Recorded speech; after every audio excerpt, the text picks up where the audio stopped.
And as I said earlier, please ask as many questions as possible. Welcome to eMigr8 community. Welcome to the eMigr8 Open Day. And today's session, we are focused on moving to Portugal as a talent. As many questions. We're focused on moving to Portugal as a talent.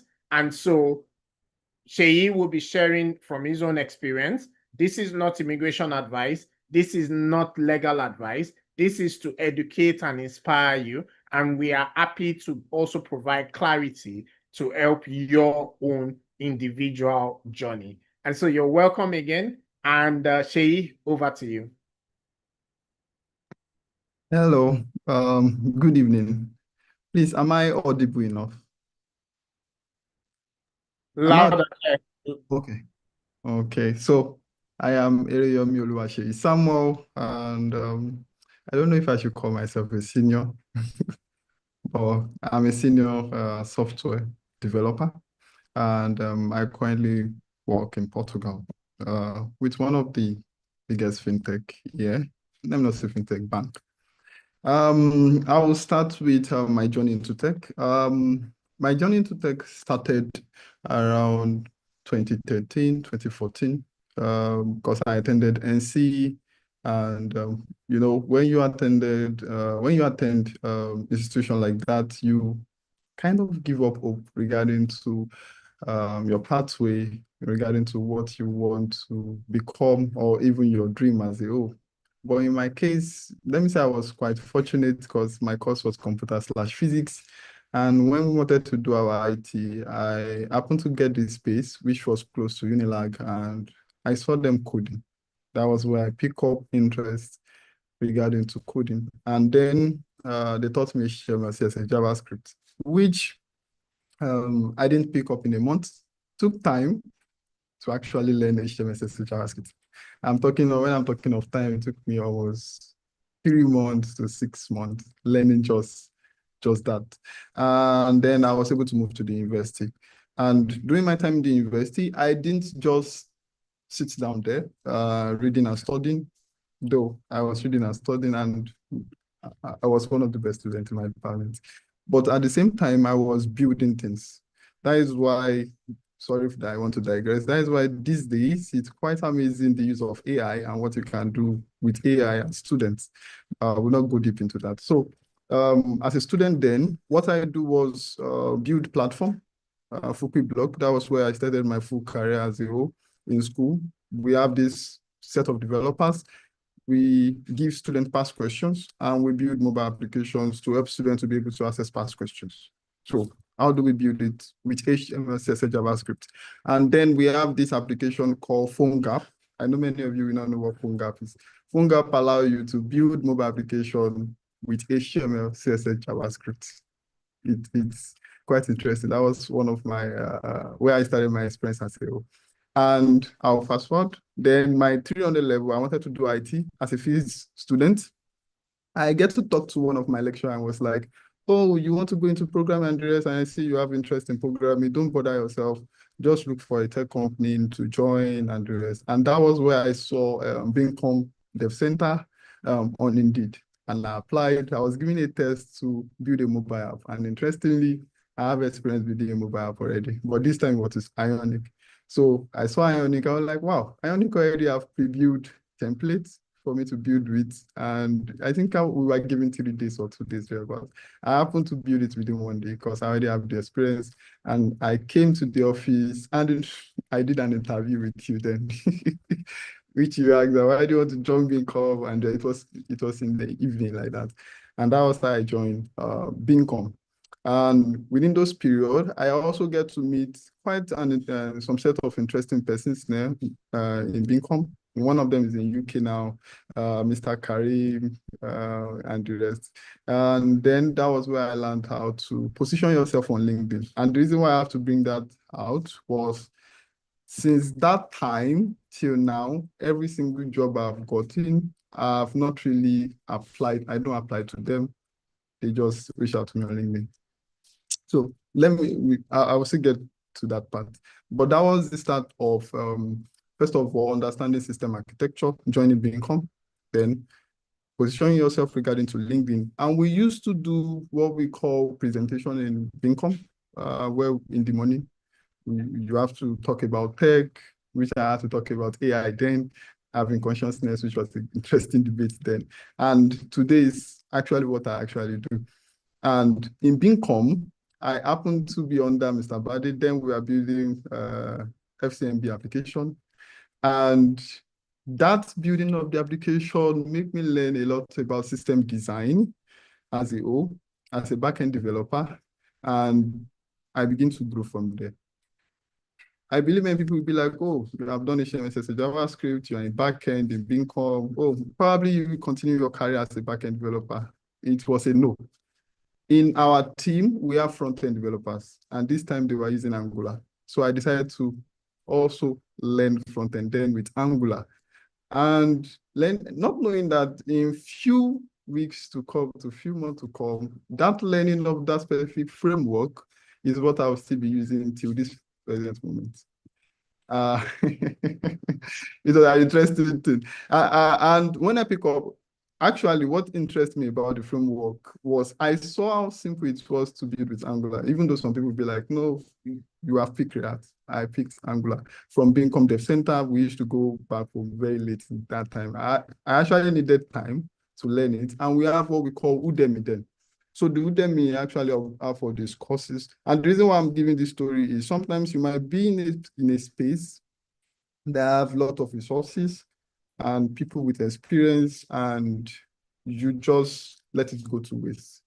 So during that time, which I learned Angular and the rest, there's this opportunity that came up, and we were like, we're looking for Angular developer, and I applied and I passed. And that was how I joined the team from Bincom there. And what actually up was actually the LinkedIn, which I set up as at that time. I'm talking about 2019. I was in Bincom 2019. And the company in itself is Software School, which was a Romanian-based company. They have an headquarters in US. And in that team, what we actually using was actually literally the same team, the same set of stack, the same set of building, which we have in Bincom Dev Center. I continued there with Software School while still in school, because I was still in 300 level working, and my 400 levels, I was still in them with them. And my final year going to my NYC, which happened to also serve in my school, because my school wanted someone that know how to code, and they needed someone in sustainable group. I don't know, maybe most universities have that. That was how I had to serve in my school. And I also got an opportunity through LinkedIn to come and work as a senior Angular developer. And the person that actually contacted me through this LinkedIn was from Portugal. I'm going to digress a little. The way we were able to get there was based on the fact that we have this set of templates regarding to positioning yourself at Bincom. Then the second one, setting up your LinkedIn, which we're able to get help from, which means you adding your experience, what you do, the stack you do. At the headline, adding what you actually do. Example, I see people writing, I'm a software engineer on LinkedIn. For some recruiter, that is a lot of stress because the recruiter doesn't know what you do. The recruiter just says software engineer. Okay, software engineer. There's a lot of roles that are software engineer. One of the things that helped was coming down to that place and seeing people advise, oh, you can't set your LinkedIn this way, set it this way, do it this way. You are gaining this experience this way, why not just go this way? So I'm able to write there on my LinkedIn, oh, I'm an Angular developer. I'm a senior software, a senior React developer. So what the talent recruiters at that time was looking for was Angular. She doesn't even want anything else. She just wants Angular. And when she saw it, she said, hello, how are you doing? And I thought she was probably joking. Then we had this interview and I passed. And she was like, what actually attracted me to your LinkedIn was based on the fact that you are quite direct regarding to what you do and your experience.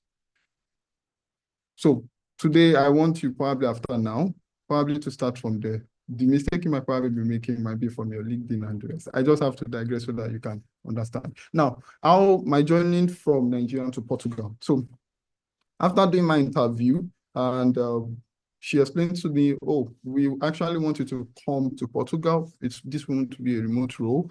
And we want to be able to work with you regarding the visa process. And we want to understand probably you have any block address. Me, I don't really know anything about it because I was actually serving at school then. I was like, I don't really know anything. And they were like, oh, you have not done anything like that. I don't even have my passport. That is the interesting part. I had to get my passport, which was, as at that time, was very fast to get the passport. And then they assigned me to one of their lawyers and their immigration lawyer. That were like, oh, the one that would be best for me, because they had to talk to me regarding what I want to choose as a career path. My career path, even then till now, is I want to be a founder. I want to be more of a self-employed person. And that defined the kind of visa type which I had to take. So that is one thing also you have to put in mind, what you want to, your career path regarding to what you want to become. So I told them, oh, I want to be a founder probably in the future. I want to be someone that will be self-employed. I'm still thinking of building things which I've started. And they're like, oh, we will advise you to go on D2 visa. And I was like, won't it affect the current role? And I said, no. So D2 visa in Portugal is for people that want to freelance, people that want to be independent professionals, and also founder. I would love you to read more about it. It's not to be compared with digital nomad. D2 visa is very, very different. It's more like you are an entrepreneur, you are a founder, you want to be a self-employed person. And the interesting part for me was, since I already have a job, I don't need to really have a proof of fund, because if you don't have a job, you need proof of fund, which means the minimum wage for 12 months. And you need to be able to prove to them that you are actually someone that is competent enough. I will still probably go to that. It's not something that is hard. I thought visa used to be very, very hard. Which I've helped my sister, a couple of people with it. I realized visa is not actually hard. It's just your ability to be able to prove you are who you are and you can prove what you can do. So the immigration lawyer was able to help me with the type of visa type, then help me with basic documents, which is just stating is a skilled person and the rest like that. And I gave them my CV and they're like, wow, this is interesting. And also the CV template was drawn. It had been the CV template I've been using since when I've been Beacon. Till now, I didn't even change it. It's just that structure. I just add some things to it. So I gave it to them, and that was one of the things which I add to my document. The company document was sent. That is the promise contract from the company. The full document regarding to writing where I will stay and the rest. And I just submit with everything there. So it's not a complicated one. You just need to sit down, know the visa requirements, arrange your document, and apply. Prove to the consular that you are that skilled enough. Even when the consular saw the full document, it was approved within a week. Because I went to Abuja and before I got to Lagos back, I had friends, they told me they have already approved it. So that is just how I was able to move from, interestingly, NYC to Portugal in 2023. Immediately when I was finished my YC, I just carried my bag. I didn't even pick my clothes because my dad didn't allow me to come. So I just went to Portugal.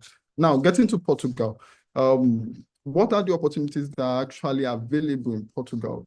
I have short time, so I will just try to. On getting to Portugal, I realized that there are actually a lot of opportunities that are available for individuals, like the D8 visa type, the startup visa type itself.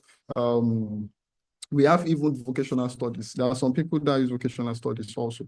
If you want to go into vocational studies, example like interior design, there are also routes like that. And when I get here, I realized also that you can change career paths regarding to, let me say you are a front-end developer. You can get here and change your career path to be a back-end developer, to be an AI developer. Because I see many persons will be like, oh, I'm on this visa route, I came to this way, it's very hard for me to transition into this. the kind of environment in which we find ourselves make it much more easier for us to transition like that, even right from Nigeria, because I was a front end, then back end, then front end, and the rest like that. I'm trying to see tips for people that want to apply. The first thing I would say is defining the path, defining based on your career path, defining based on your skill. Recently, I'm going to probably share this. Recently, I applied for UK Innovation Visa, and we were giving UK Innovation Visa. I am my friend, and it's not just something which we started in a day. It's something that we have been building for almost 3 years. We started a company. In case you don't also know, you can register a company in almost any country, right from Nigeria.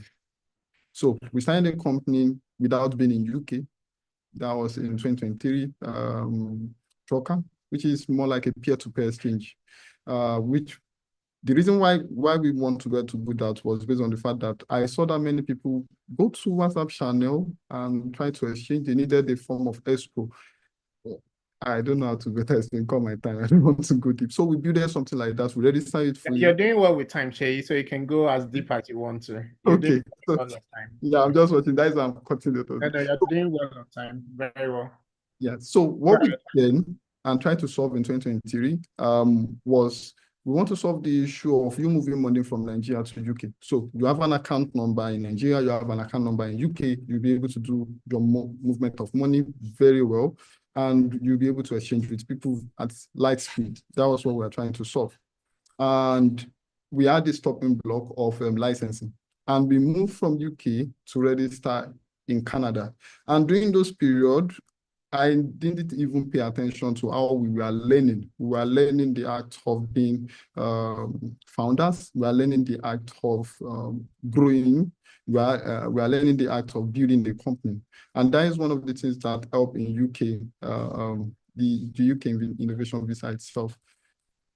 So I wanted to be able to know that being in Nigeria does not limit you to build a company, especially now that we even have AI. It does not limit you to be a company. You can be in Nigeria and build a company in UK. You can be in Nigeria and build a company in Canada. Now, we registered the company in Canada and we still have stopping block regarding to license, but we are able to get one of the license, MSB license. Interesting part, someone is interested in buying the company. Why? Because we decided to build 3 more companies after that. We built one in Congo without getting to Congo. And the issue was based on the fact of people in Congo finding it hard to get loan access, which is very popular in Nigeria. So we decided to be, oh, what if we build this for people and just let them to be using it? And we built another one for rent, which is people had issue with in UK regarding to credit score. And we're like, oh, AI is free. Let us build it for them. And we build it and just serve it to some people. And currently, I even built one, which is Visto Pilot, which I'm trying as much as possible to pack all the knowledge I have regarding to Portugal into one space, which I will have to verify it myself so that the AI does not hallucinate. And those experiences help in even applying for UK Innovation Visa. So by the time we wanted to apply for Innovation Visa, the experience we have gained, number one, I have gained, even with my friends, as software engineer, the experience I've gained regarding to moving from one space to another, make it easier for us to write the business plan and we're able to submit in one go. So I think I've spoken enough. I don't know if you have any question, but I wanted to know that being in Nigeria doesn't limit you regarding to building career in tech, does not limit you regarding to moving from Nigeria to any country in which you want to move to. I saw many people complain about, I've been a software developer for 4 years, 5 years, I've not gotten a job and the rest. And I ask question with, how many projects have you, let's say you have not gotten, how many projects have you built? Are you building tracking app? Example, let me give an example. I want to do an interview. Let me say I'm told to talk about my experience. The first experience I'm telling them is, oh, I work at Become Dev Center. What do you work on at Become Dev Center? I work with the team with an existing UUSD. I work in implementing SMS integration, in which we just type in social lender and the backend understand that, oh, this person wants to make transaction just by the keyword, and we're able to separate it on the backend, and we're able to make transaction. I was able to implement FCMB payments, that is the outboxing and the inboxing. I moved to this also company and I integrate this. I moved to this company. I integrated AI with this to block this out and the rest like that. Now, comparing such experience to you saying that you build a, let me say, common e-commerce, or you say that you have experience building a tracking application and the rest like that. Those, for me, doesn't count as experience, even on your CV. These are things in which you need to look at. Now, some people still give excuse like, oh, I don't have a place which I work that will be able to get this experience. One of the things that actually also help, especially for my sister studied human relation and international study, and she doesn't have experience in tech. What I had to tell her is, I'm going to give you these projects and I want you to build them. They are very complex. One of them is even my wife as well. I want you to build this platform integrating an AI, and I'm not going to teach you anything. So it means that you have to sit down, draft out the architecture by yourself. You already have knowledge of coding and integrate it. Those are the projects in which you have to give yourself. There are a lot of free tools online now. The interesting part, is it database you want? There's a free database platform. Is it email you want? How to implement email, how to implement email templating, email marketing. It's free, literally online. You build a template by yourself using code. Is it different AI platform, API? People complain about Claude, complain about OpenAI. The interesting part, Coin is literally free. It's one of the open source model which you can use to build anything. Is it fintech you want to go into? There are a lot of now free open API that you can play around with, wallets and the rest like that. So those are the things that help me along the line of bringing my career, building free tools, like leveraging these free tools to be my career, that even when I'm telling them about my experience and I tell them about my side projects, example, there was one job I got just because I told them I build trucker. They were like, how can you really do it? I said, I just build it on my weekend, building this full startup all on a weekend.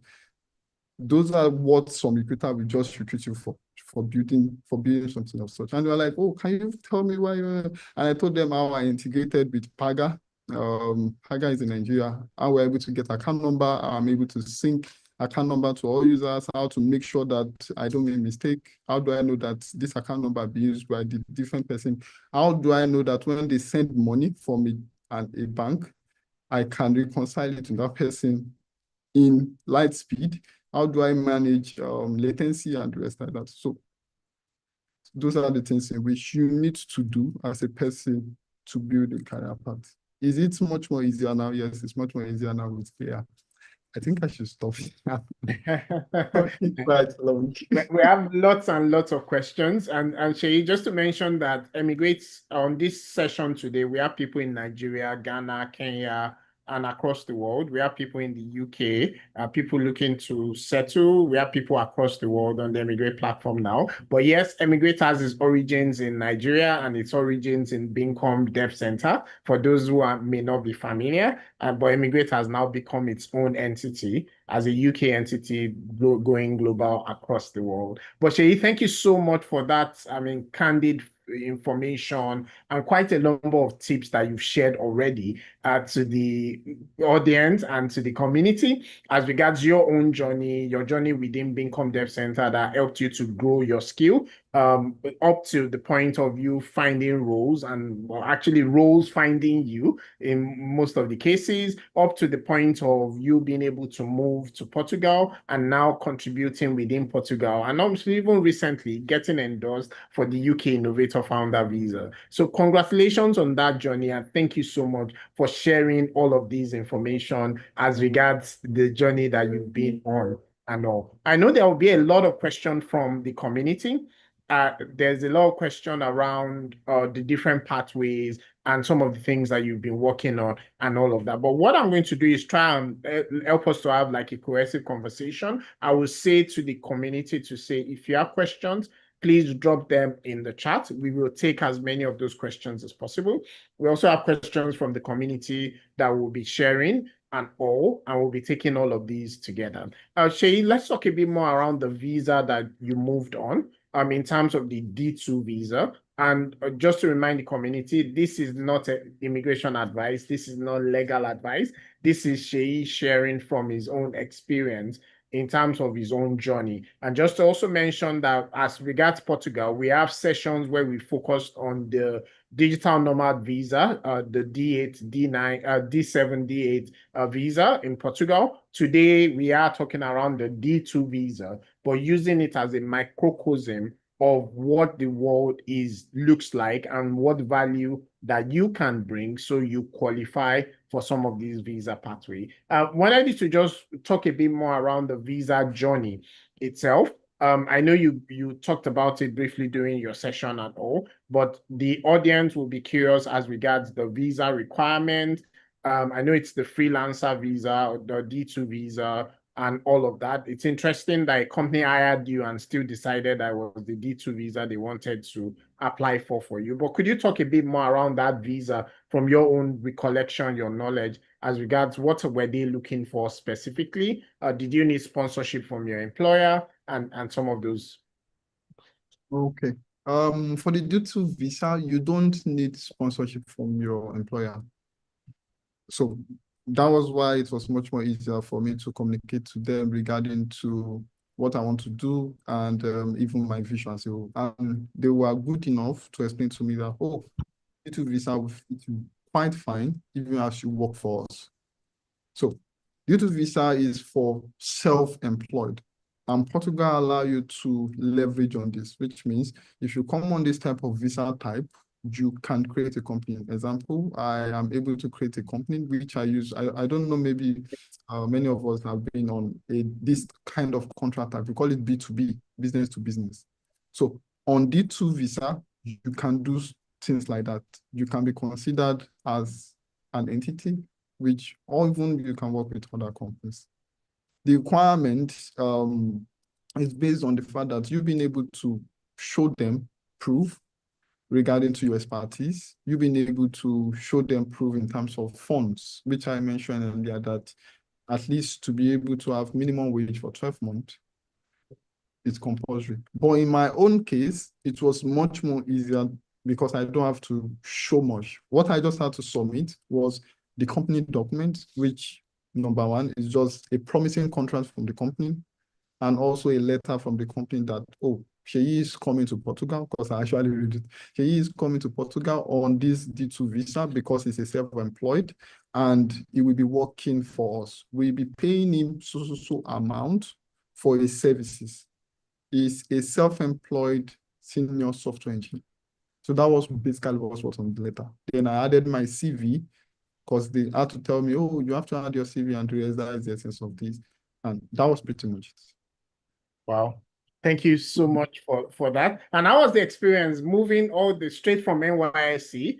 And I don't want you to gloss over all of the achievement that you had done before your NYSC, because ultimately some of those things stood you out. So we won't gloss over that at all. But I wanted to just, what was the experience like moving right after NYSC for you?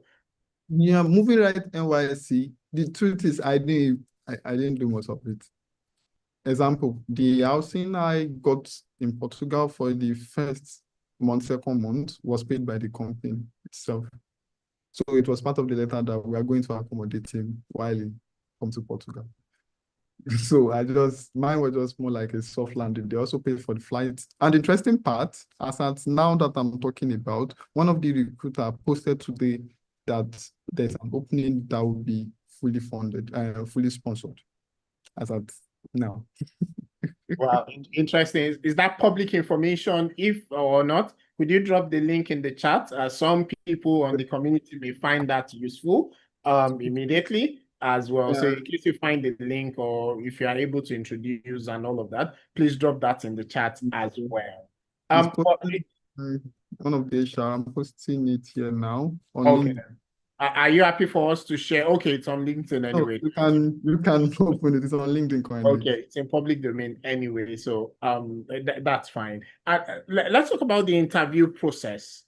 Did you Mm. have to do tests? Did you have to do case studies? What were some of the things you had to do to prove your skill to the company? Yes. So for me, it was pretty much straightforward.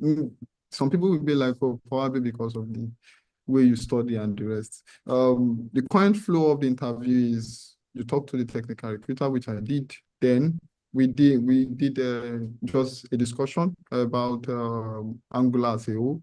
Then system design as a whole, which lies with the next the developer that interviewed me, and was like, oh, tell me about Angular. Why the choice of Angular? Why not choose React? Why the choice of that framework? Why not a backend developer? Okay, the next, even in that same interview, was if I'm to say I want to build a dashboard which does a backend that receives data instantaneously in real time, how would you build it? What are the technologies? What will be the trade-off? So those are the things which you need to have experience on. That is the knowledge of WebSocket, the knowledge of WTL, and the rest like that, which I was able to explain to them. They asked, oh, why the choice of that? Why can't I use server-side event? Because it does almost the same thing. And so I had to explain to him my choice of picking that stack to solve that particular problem, which is system design as you, which you have to have knowledge on. And the next one was hands-on project, which they have to see you build something, not build it as a whole. See you build something and ask you question, which little, many of us will mention lead code and the rest like that. Let me say little lead code. And the last one was just find alpha. So just what does this step regarding to the interview process. Thank you so much for that, Sheyi, and I really do appreciate your being candor in terms of what that journey looked like in terms of application and all. A question here is that, is this only for software developers? So it's not, but it's much more easier for software developers. The reason why we find software developers applying the most is uh, because Portugal actually need more software developers. So that is why we find software developers. Example, when we are talking of global talent in UK, people believe it's only tech people that will apply, not knowing that you can be in finance and apply, you can be in other field and apply. Same also for Portugal. This D2 visa, it's self-employed and founder. So you can be a lawyer. I have a lawyer that I spoke with regarding to immigration for my wife. She is D2 visa. So you just need to be able to prove that you are skilled, you have this entrepreneurship spirit in you, and that is pretty much it. You don't need to be in tech to apply for D2 visa. Interesting. With D2 visa, isn't your wife able to be a dependent on your visa? Yeah, for me at that time, I wasn't married. I got married. It's not to 3 weeks now. Congratulations on that. Yeah. Congratulations. So by default, because D2 visa is considered as highly skilled individual in Portugal, you can bring in your wife. And that's even what helped me to bring in my sister. What I did when my sister got admission to school here, the only thing I wrote here was a letter and my proof of fund and my contract from work. Those are 3 documents I just gave her. That's all. And she gave, just because you're a highly skilled person, they just believe, oh, he's definitely contributed to the society and yes. Then you give, I also added my tax to it. So those are the advantage of being on D2 visa, highly skilled person. Yeah. Oh, your sister moved on D2 visa as well. No, she moved in as a student. Okay, as a student. Okay, I see what you mean. Okay, all right. And that's even a fantastic conversation. Just to say that there are quite a number of different visas. So for the audience and for the community, we've shared a lot of different resources as regards different visa pathways in Portugal. And so we are focusing a lot today around the D2 visa. D2 visa is for entrepreneurs and independent workers, freelancers, subcontractors, consultants, um, highly skilled to a large extent, not just for software developers. You can be any skill as long as you're able to prove why you are useful and important to the Portuguese economy in that sense. There are a number of other visa pathways for you to take a look at. There's the D7 visa around passive income. There's the D8, which is for digital nomad. There's the Portugal startup visa. There is also the D3 visa for highly qualified, similar to global talent. And there are quite a number of these different pathways. Today's session, we are focusing on the D2 visa, but just to give you an idea to say, go and look at all of these, go and look at all of these different visa pathways, because some of these may be useful to you as well in terms of the journey, in terms of what you need to do, in terms of if you're not yet qualified, what you can be doing for you to qualify as well. Somebody is asking, Shay, from the community to say, I've been researching Portugal for months. I'm confused. Can I keep my current remote job and move there, or does my employer have to hire me through a Portuguese company? And I mean, the question is not specific on the D2 visa, but this person is wondering, oh, I have a remote job already. Can I move to Portugal with my remote job, or do I have to just find a new employer in Portugal? Moving to, for me, I don't know. That should be quite much more easier. There are a lot of persons that move from Nigeria, which I know, Nigerians with their remote job. Some of them even work for Money Point. Some of them work for other companies. So moving from Nigeria, so far your job is remote, doesn't mean an end to your job, except if your number one, your job is on site. Number two, the kind of contract you have with your current employee says otherwise. You don't need to drop your job, moving to any country. When you move to the other country and you're able to get a job, if you can commit to both, then there's no problem. Nobody is stopping you from having a remote job or stopping a remote job. The interesting part even about D2 visa, self-employed, is you can have as many as possible. Because in this instance, you have your own company. This is a B2B kind of contract. You are getting jobs based on the fact that you are an entity. So yeah, a corporate entity. Yes. Yeah, someone's asking, how long did it take from submitting your application until you started living in Portugal? So from when the interview process started, how long did it take to get the offer? And then how long did it take between when you got the offer before the conversation around relocation? And then how long did it take between when relocation conversation started to you actually being in Portugal? Okay. For me, the interview was like a month. I think so. May 2022, thereabouts. And for my visa, the visa application was it's not even up to 5 days. Even till now, Portugal maximum, if Portugal consider you to give you a visa, it shouldn't take max 2 weeks. But in my case, it was just 5 days there, but I had to come the following week. Then I had to discuss with this transport company to get it because I couldn't even go. And then it was doing my NYC, so I couldn't leave Nigeria till January. So I had to communicate with them that I can't leave till now and the rest. And they're like, oh, no problem. You can resume January and the rest. I said, no problem. And the client I actually worked for was Siemens.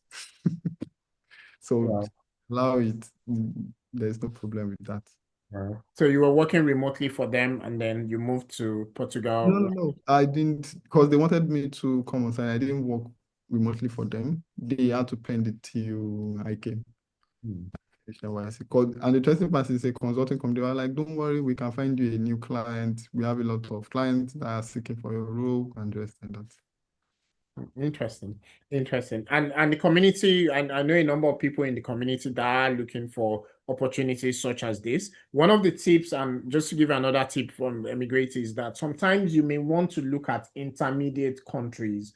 And so maybe your destination country, the door may not have opened up to you yet. But you may want to say, oh, fine, although that door hasn't opened yet, maybe you want to find an intermediate country that you can move to first. And from there, it can be a springboard to the actual place you want to be in eventually. We've seen people move to the likes of Malta on the Malta Digital Nomad Visa. We've talked to and we've shared information about Spain on the Spanish, different routes on Spain and so on. And Portugal, we are talking about Portugal today as well. And yes, people move to Portugal and then from there move to the UK, move to the US, depending on where your pathway lies. Ultimately, what we are saying is that the door is open onto you if you are globally attractive. And so look at all of these different options. Let's talk about language, Shay. If you don't speak Portuguese, how difficult is everyday life in Portugal? Can you get by with English, or does it become frustrating and you just have to learn the language? The truth, I really have not learned the language. And how are you coping? I, the place I stay, literally almost everybody speaking English. They speak English. So, and I'm close to the store, one of the biggest mall here, and I'm close to the train station address. Literally most of them, because the advantage of being in Portugal is Portugal is a tourism country. So most of the Portuguese try as much as possible to speak English. Yeah, so that is one of the advantage. If you're working, especially in my own kind of role, let me say you're an immigration lawyer, you work as a senior software developer or engineer, you find yourself in an environment which they speak more of English. Yeah. Speak more of English. But if you want to work, only let me say as an hotel, all these hotel, I don't know how they put the name. They work people that work in hotel, receptionists, and those are quite hard. Customer service is quite hard. Why? Because the people you are interacting with speak Portuguese, so they want more Portuguese speaking persons in those kind of roles. But if you are in roles like law, accounting, you are into even agriculture, you don't, that is if you are a great agriculture person. Portugal actually wants people that are into agriculture. This is for people that want to actually learn. They need people also that can do forklifts and the rest. So those kind of roles, you find yourself speaking English. There are people that have moved on those type of road to Portugal too. Interesting. Interesting. And a question would be, why Portugal? And I mean, this is being recorded. This is live on YouTube and all of that. Someone is asking, I've got the option of Portugal, Spain, UK, and all. For someone working remotely, would you pick Portugal over the others, and why? For me, I picked Portugal at that time. For me, as at that time, when I finished school, I applied for PhD UK then, which I was giving 80%, want to pay 20%. And at that time also, I did this interview and I got this job. And my dad was like, showed me the option regarding to limitation. And we come from different background, and I already know that I'll probably have to pull my sister with me. So those are the things I have to wait, yeah, because I have to spend 5 years there, and also Portugal. Yeah, I was already given residency. So the pathway to citizenship as at when I came to Portugal was 5 years to citizenship. Now, though they have changed the rule, which also affected us to 10 years, but still, Portugal is still one of the wonderful places to be. In terms of security, you consider Portugal is the fifth, if I'm not mistaken, fifth safest country in the world. Currently, Portugal is growing in terms of technology, in which AWS is also coming down here to set up one of their data centers. Those are things I consider. We have Siemens, we have Cloudflare. So if you want to go, for me, I want to grow in tech, and that is not something that we really have in Nigeria. And even for my different, I don't want to be a student. I just want to be working with my family. Portugal was actually a good choice. The interesting part was there were countries like Hungary, there were countries like Netherlands, even UK as at that time. But my friends, they discouraged me because they applied for UK to UK then for masters, and they had issues postgraduate. So I was like, oh no, since Portugal is cool, these people that interview me are nice people. I'm going to Portugal. So that's how I got to Portugal. And since then, I haven't regretted being in Portugal.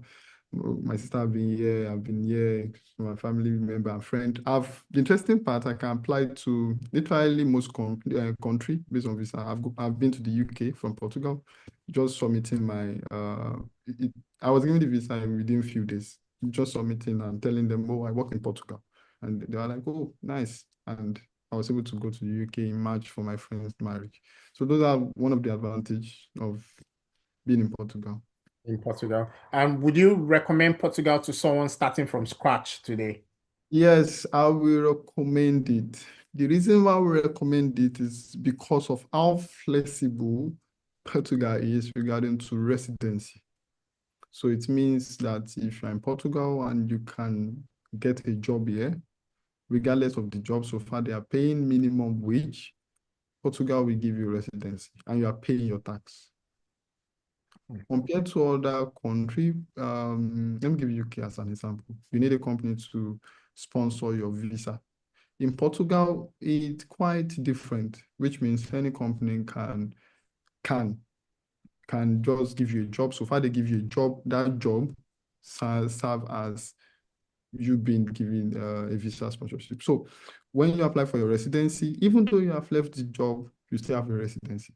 You can get another job, and when you want to renew, it's much more easier for you to renew and still continue your life. So that is one of the reasons why I always advise Portugal. The health care center is quite great, very good. If you are paying your tax, it's almost free for you. So I would advise anybody starting from scratch to come to Portugal.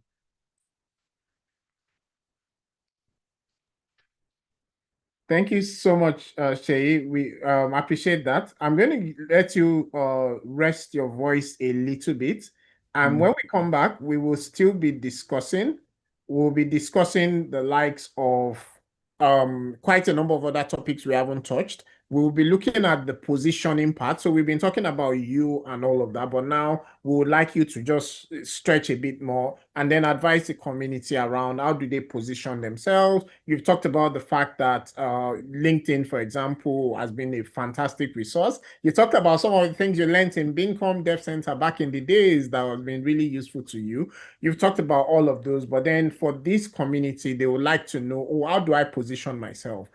If I need to be applying for roles, what are some of the things I'll ask you those questions so you don't have to write them down. We would also talk a bit more around pathway to citizenship. There was a bit of a change in terms of the rules while you were there, where it used to be 5 years to citizenship, but now it's 10 and so on. Interestingly, the UK is debating that at the moment, but then how did that affect you and how did that affect the community generally and so on? There are questions around what kinds of community can I find there? Are there Nigerian community, startup community, tech community, and so on? So there's still a lot that we're going to be sharing around those, but I wanted to just share a few more things on my slides with the community at this point. And then once we come back, we will pick some of those topics that I've just mentioned as many of them. And we still would like you to speak to some of our different audience in the room. We have beginners, intermediate, advanced. We have people looking to switch their visas, and we have people who are currently not on a pathway to settlement and are looking forward to being on a pathway to settlement. We have people who are ready to apply to say, once a company finds me today, or maybe I should apply for the D2 visa, what do I need? And we'd like you to just share some information to them as well. We would say to the community, though, that this is not immigration advice. This is not legal advice. This is us sharing from our experience. And we're saying to you that there's a lot of information, inspiration, guidance, coaching, mentorship, support, all of these on the eMigr8 platform, helping you to be globally attractive. Because if you are globally attractive, you have options of some of these different pathways that we've been talking about. Today, we've been focused on the Portugal D2 visa, but the idea is that you can use the D2 visa and start from your research from there, and you can look at other pathways that may be more suitable to you. The D3 visa, the D7, D8, and there are quite a number of these different pathways across the world. There's a lowest common denominator, as we said earlier. The lowest common denominator is that if you are globally attractive, you have options. if you are globally attractive, you have options of all these talent-based visa routes that we've been talking about on the eMigr8 platform for months now. And we provide you with all the support that you need as regards this platform. You're able to book a conversation with Sheyi, for example, through the eMigr8 platform. I mean, you can reach out to him directly on LinkedIn and so on. But we have a structured way of giving you access to DIY resources, templates, AI tools, and all of these things that can support your journey towards being globally attractive, towards qualifying for these different visa pathways. On the eMigr8 platform, as I mentioned earlier, over 80% of what we do on the platform is free on the platform, but we do charge a premium for some of our support services as well. On the free side, that would be do-it-yourself. You will need to spend time rather than spending money. But on the do-it-yourself, you get clarity that you need when you need it. You get access to visa-specific education. You get access to clarity coaching session with a human expert coach. You get access to some of our basic AI functionality at no cost to you. On the premium side, we have our do-it-yourself packages, eMigr8 Circle, eMigr8 Circle Lite, and a number of eMigr8 Circle variation, including Circle Elite. And you get access to personalized coaching, access to premium AI tools, access to agents and sub-agents that are able to help you with different aspects of the journey as you need it, analyzing your idea, analyzing your business plan, analyzing your profile, checking what you can do, giving you a roadmap of what you need to do next, and so on. We have the Do It With Me packages where you can have human expert coaches who are able to handhold you through the entire process. It will support you in using some of the tools on the eMigr8 platform and handhold you through everything else that you may need to do towards you being able to apply successfully and be able to move successfully on this pathway. And the journey does not end when you apply and you get your visa. As we're saying on this session and many other sessions, there's a lot that you will need to get in terms of support, all the way from your integration, finding a new apartment, opening a bank account, up to pathway to settlement. All of this supported with the companion app, with the AI tools, with the community, with the platform, with the education, with the human expert coaches, and so much more. The last package we have, package variation, that is our Do It For Me, which is our bespoke service, done for you services. Now, when we say do it for me, there are some things on this pathway that only you can do. You have to do those things across all these different pathways. However, there are many other parts of the journey that other experts can do for you, including things like logistics, including things like project management, technical writing, business analysis. There are quite a number of those that other experts can do for you. And so what our done for you option brings to the table is that in addition to the human expert coaches, in addition to the ecosystem partners, in addition to the AI tools, you then have individuals that are able to help with the entire journey in one singular package. If you're interested in any of these, do let us know. We'll be able to direct you to the right information, direct you to what your next step would be. A general best next step that you can do is for you to do the free assessment. All you have to do with the free assessment is put your profile in. Your profile can be your LinkedIn download. It can be your CV. It can be your personal statement. It can be a synopsis of what you've done, your resume, and so on. When you put it into the eMigr8 Visa Architect, you would be able to get a quick overview of your profile. You'll be able to get a quick overview of exactly where you fall. Are you qualified already? Do you need to still do some more work to qualify? All of this will be revealed to you immediately. In addition to that, once you have gotten that result, the AI will also be able to give you additional feedback of what you can do for you to qualify if you don't yet qualify for a particular pathway. Or if you already qualify for a pathway, the AI will be able to also say to you, these are the things that you can do to optimize your chances. These are the things that you can do for you to submit a viable application. So it removes guesswork. It provides clarity when you need it. And all of this on the eMigr8 Visa Architect. What I've described so far is free of charge. There's no cost to you using the architect at that level. But the architect also takes it a step further, and this is premium, for you to get a strategic roadmap to say, if you are not yet qualified, what are the things you need to do over the next maybe 2 weeks, maybe 3 weeks, maybe 3 months for you to qualify. The architect will break it down step by step of what the journey should look like. It's AI generated, but it is very good and we are very proud of it. You are talking about a 9-page report as regards your profile around what it is that you should do at this point. So a premium strategic roadmap is generated for you.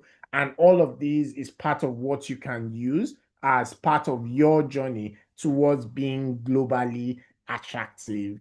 And so you can get access to the architect. We encourage you to join the eMigr8 community as well. The eMigr8 community is available on WhatsApp, Telegram, Facebook, LinkedIn, YouTube, and all. Join the community. The community is able to support you as well. The free community, for example, you can ask questions there. We do not promise to answer in real time, but we promise to answer eventually within even the community, and all of this is available. The best place to start is to download the eMigr8 Tech Visa app, the eMigr8 Companion app. And with the eMigr8 Companion app, you get access to all of these benefits, all of this value at no cost to you. You get access to the human expert coaches managing and supporting your entire journey end to end, from visa planning to long-term settlement. You get access to the eMigr8 AI platform, and the AI is able to give you access to AI agents, AI assistants, AI workflows, AI tools that is able to support that journey. And you also get access to ecosystem partners. Partners such as Bincom Dev Center. We've heard a lot about Bincom Dev Center today, and eMigr8 was incubated by Bincom Dev Center. But we also have ecosystem partners that are able to help with bootcamp, pre-incubation. We have law firms, we have immigration consultants, we have logistics, we have HR recruiters, we have executive search experts, we have policymakers, all of them within an ecosystem. So to a large extent, if you're looking, if we have PR, we have advertisers, public relation.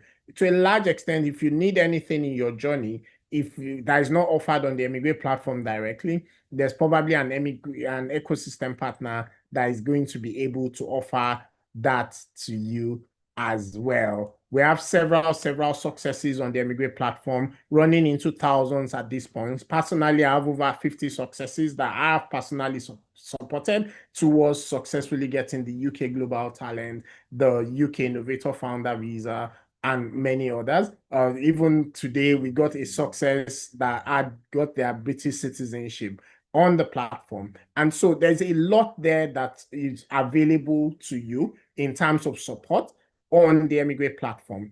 As I said earlier, this slide gives you a quick microcosm of some of these talent-based visas that we are talking about. I know that for those that are listening to the audio and those that are watching the replay video, you may not be able to see the slide, but the slide talks about UK Innovator Founder Visa, the US O1 Visa, the German EU Blue Card Visa, the Australian National Innovation Visa. Take a screenshot because this may be a useful one to look at. And for those online on TikTok and others, you can go to emigrate.ai/visa.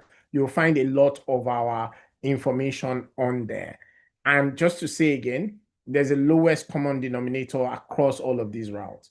And that lowest common denominator is that be globally attractive. If you are globally attractive, you have options. The world is open onto you. We have one of our successes on the call today, Oluwaseyi Ereyomi, or Samuel Ereyomi, as some would know him. And with you can find this on the community as well in terms of the slide. And with Oluwaseyi, he was sharing his journey to Portugal, but was also sharing about endorsement to UK Innovator Founder, choices that, I mean, they can choose what it is that they want to do at this point or the other. And Oluwaseyi, I'm coming back to you in a moment. If you have questions, please drop them in the chat, or if you're watching the replay video, drop them in the replay video, comments of wherever platform you're watching this from, because what would happen is that our community managers will get the question to the coaches, get the answer back to you as quickly as possible. If you are listening to the audio, that's also possible. Drop the question in the platform where you're listening to this audio, and you would be able to do the same as well. Drop the question. We'll answer them live for those that we can, or we would answer them eventually for those that we are not able to answer live. Welcome back, Oluwaseyi. And let's start with community at this point. What kind of community can we expect in Portugal from nationality? Is there a Nigerian community? Is there a Ghanaian community? There are American community in Portugal to sector specific product managers, business analysts, and so on to expertise specific. What kind of communities have you found as you continue your journey in Portugal? For me, we have Nigeria community, which is very, very great. I even know the person that is currently the head of Nigerian community in Portugal. Also in Nigerian community, we have Ghanaians. I don't know, for some reasons, I don't know, maybe they have a big community, but we have Ghanaians and other African in our community, but moreover is Nigerian community. Also in the community, we have subgroup in case they post jobs, they talk about career. Then we have singles, if you want to link up with people, which I don't go, I'm always indoor, except I'm working. We have a part in which they talk about latest news in Portugal, changes regarding to policies, and the rest of that. When it comes to Nigerian community is quite big now in Portugal, but not as big as the likes of Pakistan, India, and Asia.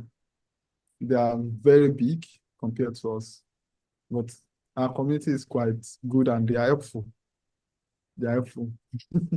We had an issue some time ago of a lady that wanted to come into Portugal as a student. I don't know actually what really went wrong, because during that period I was quite down. And they held her at the airport, wanted to deport her and the rest. We had to send the community lawyer down there. The community head had to go there. They had to make calls to Nigeria, and the issue was resolved. So that's the kind of community we have. People that can stand up and help you. We have quite a number of professors in the community. So we have professors already in Portugal. We have people that are in tech, in banks, working in big banks. We have people that are in other big companies already in Portugal. So be sure that you are in safe hands if you come to Portugal.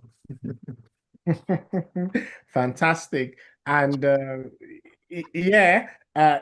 what about the other side of the community in terms of startup founder, investment, angel investors, all of those kind of things? Would they find that? No, currently we don't.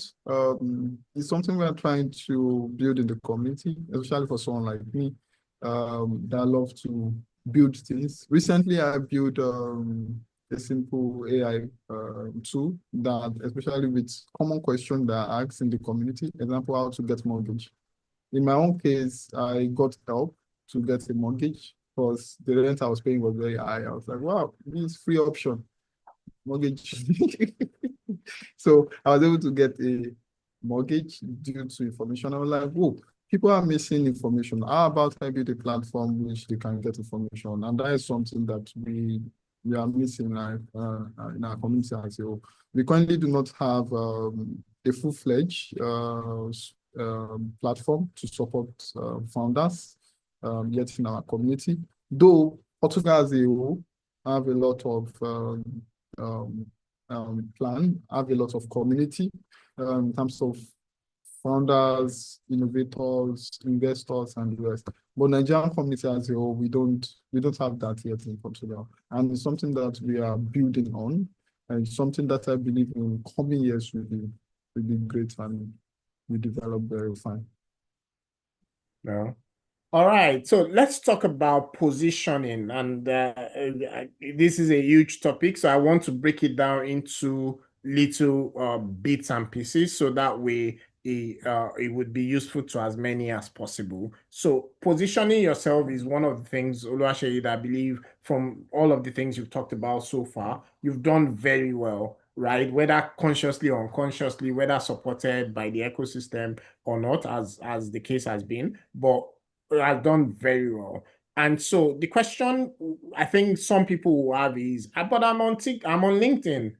Nobody is calling me for interview. Not to talk of anybody asking me to move to Portugal and they will pay for my ticket and they will pay for my accommodation. And this is as recently as 2023, 2024. So we are not talking about 2021, 2022 when there was a boom and all of that. And we are still seeing people that get their visa, their ticket, their flight, all of it paid for to Portugal, Spain, and many other countries in our immigrant community. So Oluwaseyi, what would you say to that person saying, I'm not getting any of these interviews that you people are talking about? Okay, I will start with, I'm not the only Nigerian that actually got such opportunities. That is the first thing I want the person to understand. Now, positioning on LinkedIn. Let me take LinkedIn as the main tool.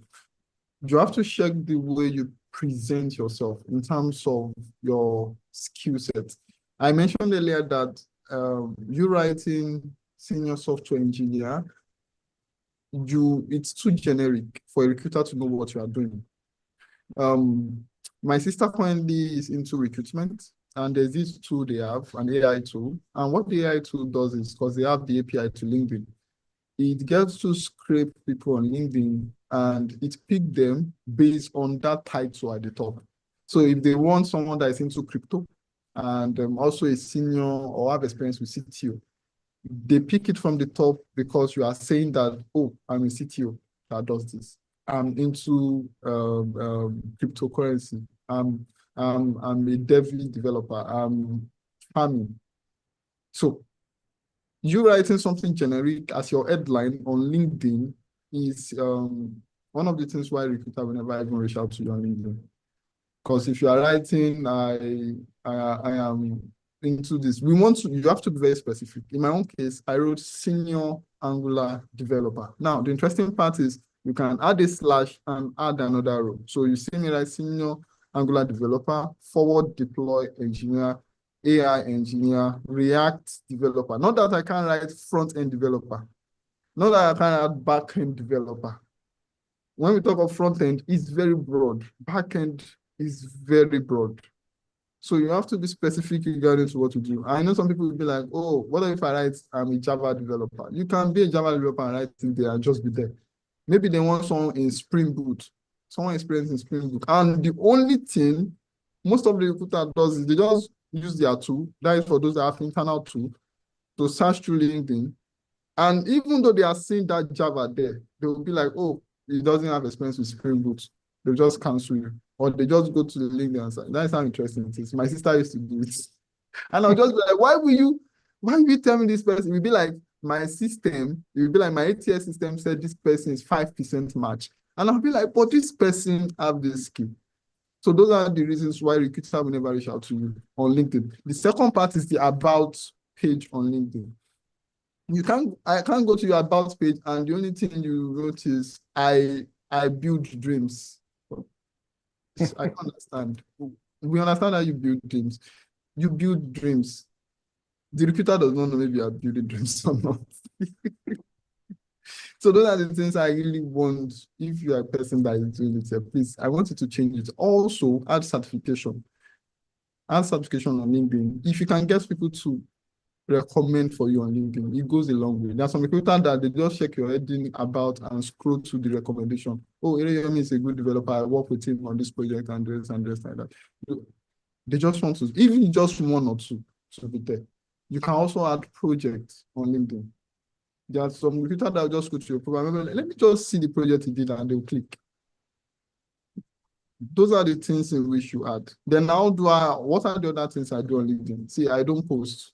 I don't write any post. I just repost people post on LinkedIn, which means when I see any article that's interesting to me, let me say Mr. Bade post something on eMigr8, AI and the rest, all I'll do is like and reshare. That is the only thing I did. So if you are thinking, oh, you post, no, I don't. And I have over 3,000 followers currently on LinkedIn for not posting anything, just from reshare. I have seen people that even message me just because I reshare. They are like, oh, we saw you reshare Angular post. I'm like, yeah, oh, do you write Angular and the rest? Oh, we love to. That is interesting thing about how social media works. So positioning yourself is let your profile tell us what you are really skilled in. That I'll open your profile and be like, oh, this person is very, very, very good at this. That is how you can position yourself. And also post, repost, if you like, and the rest like that. And another thing that people will not tell you, sometimes, even when we are doing I used to apply for 100 jobs in a week. So it's fine if you don't get job very fast. As you're applying, as you're doing all this also, there is need for you to be building projects because opportunities will always come. But even when the opportunity comes, do you really have the experience? Have you have substantial project that you can talk about that will get you to job? Hmm. Well, thank you so much for that. Let's talk about that 100 jobs application. You used to apply for 100 jobs. I mean, ultimately, and this is something we say in the community to say you only need one successful role at the end of the day, right? So yes, apply for as many roles as you need to, but ultimately you just need one success. And of course, you get a lot of rejection if you're applying for a lot of roles. And sometimes that becomes really discouraging for some people in the community. So let's just talk about that job application woes and all of that. 100 application, how many do you expect to hear back from if you apply to? The truth is so that I don't put this in mind that they should even respond. I even want you to tell me you are not picking me for specific reason. There is one of the recruiter that sent a message to me then that really helped me so much. Was telling me that, oh, it was a full stack. We are not giving you this role because we are only looking for a back-end developer. And it made me realize the need for me to have separate CV. That's the interesting part about application to jobs. So applying to jobs, number one, teach you ways in which recruiters think, how they want their stuff to be. And you can't be applying to job with one CV. You can have multiple CV that is tailored. Even there are some roles that is, let me say, front-end, Angular. I can have multiple Angular type of CV tailored for that different specific job, just to be able to get a feedback from them. And sometimes you get feedback and interview also, and you will still not make it. There's one interview like that I did that took about 3 hours and I still didn't get the role. My sister was very pained about it. So Fridays, once it's Fridays, I remember back then, once it's Friday, I would just sit down and be like, oh, how many jobs have I applied to this week? Oh, I have not had time to apply to Friday. We just start applying. I will click on LinkedIn. Let me tell you how I used to apply on LinkedIn. I'll go see easy apply. I will not click that easy apply. It's either I message the person that posts the job.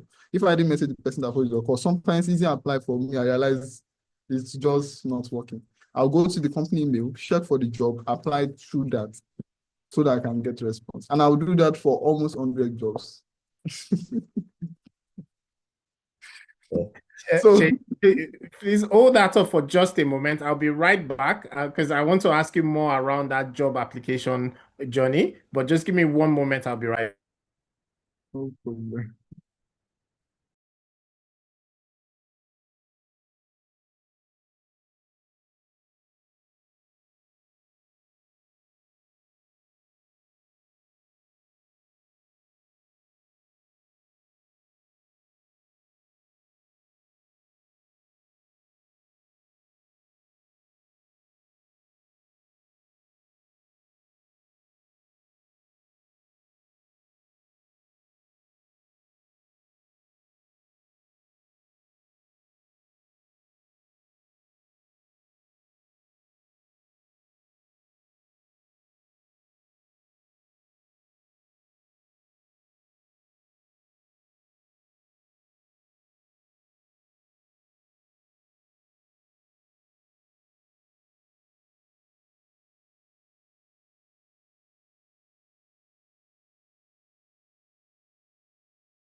Sorry about that.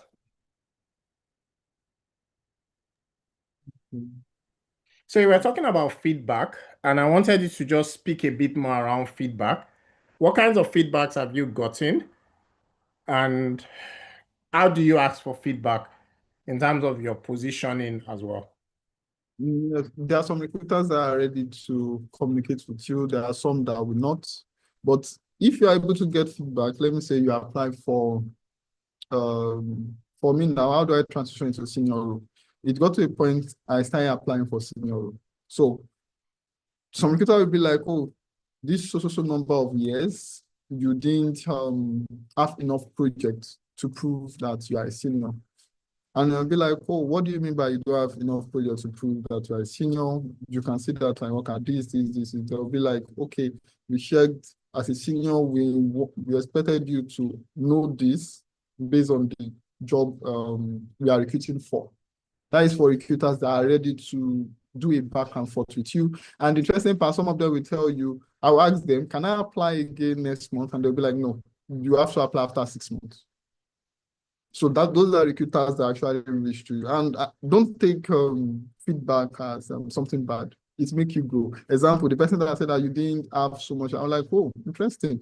And I learned from that. There's a recruiter that reached out to me and be like, oh, Samuel, the way you arrange your CV, especially for me, I did internship at Bincom for 6 months. Then I got back to Bincom again. So there is a gap.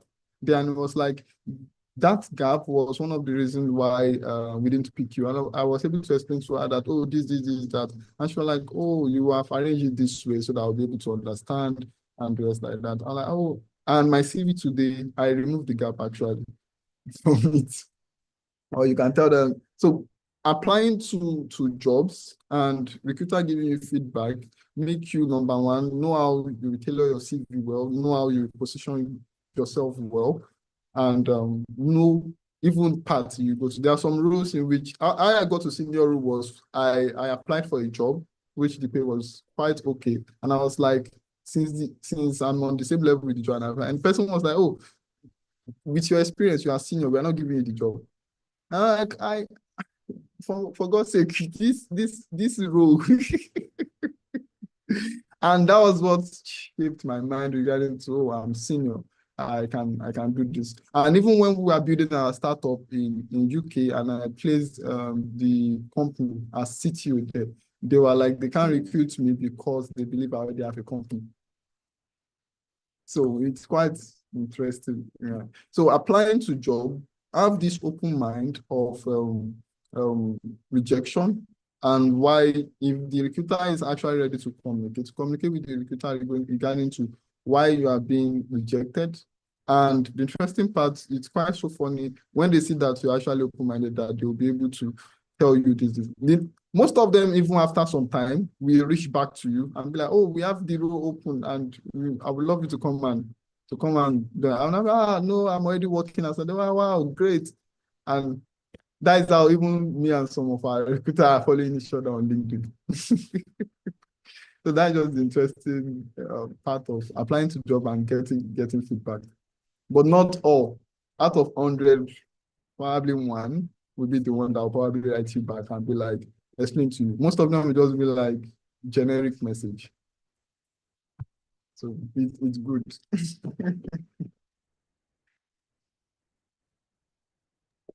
And an eMigr8 tip to also share is that looking for a job is a job by itself. And so if you are really serious about finding a role abroad, regardless of the country, Portugal, UK, Spain, Malta, America, anywhere, there is a method to the madness. And part of it, which is the spray and pray approach, which is part of what we share a lot of details on, is apply for 40, 50, 60, 100 roles in a week. But please don't say because I got 100 rejections or 99 rejections, then you are going to stop. You have to continue doing it. You have to continue doing it and continue taking feedback. There's a 9-step journey between when you're open to new opportunity to the point when you get a role, and then that role in some cases will sponsor your visa in different countries, starting from when you're open to opportunity, when you start talking to technical recruiters, when you start talking to the hiring managers, when you start doing the interviews, when your CV is assessed first by an AI, ATS, applicant tracking system, to the point when your CV is assessed by humans at different levels. There are many feedback that you can extract at each one of those steps. We've written a lot about it on the eMigr8 platform. And so if you check on eMigr8.ai/visa, you will find a lot of our guidance there that could be useful. Don't get discouraged when you get those rejections. Get the feedback from those rejections. For example, if you have applied to 100 roles and no recruiter has spoken to you, check your CV or check the method in which you're applying. Something is wrong there somewhere. It could be that your CV is not going through the applicant tracking system. It could be that your CV, the way you structured your CV, Sheyi was talking about it a moment ago, is just not the right way to convey the level of skill that these people are looking for. Now, for many of our own countries, Nigeria, Ghana, Kenya, and all of that, sometimes we are used to generalists.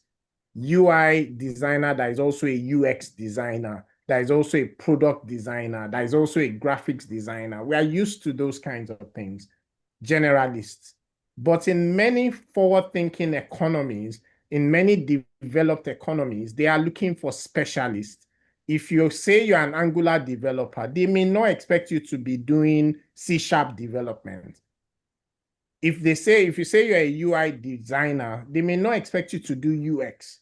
And those are the kinds of things that you should know, that ensure that you show yourself as an expert in what it is that you can do.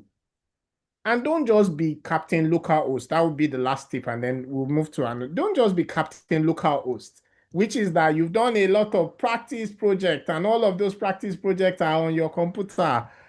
No real life users are using it. Nobody is using it at all.